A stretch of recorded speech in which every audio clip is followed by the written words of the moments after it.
Assalamualaikum warahmatullahi wabarakatuh. Perkenalkan, nama saya Wulandari Abaruntu dari kelas 4C dengan NIM 1314210076.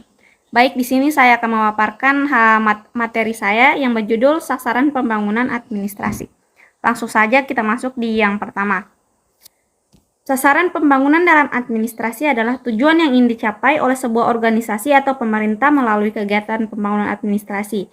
Sasaran ini harus terukur, spesifik, dan dapat dicapai relevan dan waktu terbatas. Sasaran pembangunan administrasi juga merupakan serangkaian tujuan yang harus dicapai dalam upaya meningkatkan efisiensi, efektivitas, dan kualitas pelayanan publik dalam suatu negara.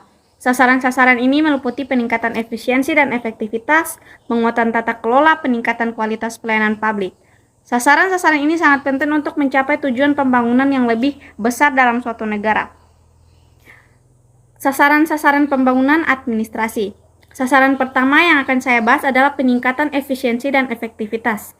Efisiensi dan efektivitas adalah dua hal yang saling berkaitan, di mana efisiensi berkaitan dengan penggunaan sumber daya yang lebih sedikit untuk menghasilkan hasil yang sama, sedangkan efektivitas berkaitan dengan mencapai hasil yang diinginkan.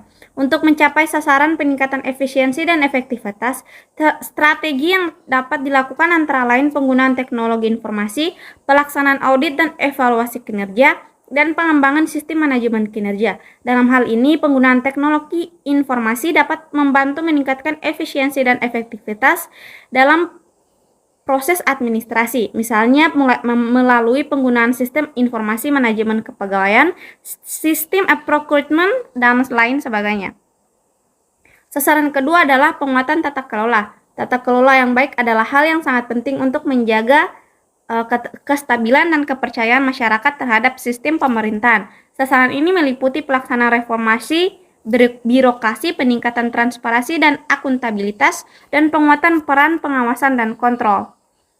Pelaksanaan reformasi birokrasi dapat membantu meningkatkan efisiensi dan efektivitas dalam proses administrasi, misalnya melalui penghapusan aturan yang tidak perlu, penyederhanaan proses administrasi, dan peningkatan kemampuan pegawai. Penetapan sasaran pembangunan administrasi juga harus melibatkan partisipasi dari berbagai pihak. Seperti masyarakat, pelaku bisnis, dan akademis. Hal ini bertujuan agar sasaran pembangunan administrasi dapat mencerminkan kebutuhan dan aspirasi dan seluruh pemangku kepentingan. Dalam pelaksanaannya, sasaran pembangunan administrasi harus diukur dan dievaluasi secara berkala agar dapat diketahui sejauh mana pencapaiannya. Evaluasi ini juga dapat digunakan sebagai dasar untuk penyusunan sasaran pembangunan administrasi di masa depan.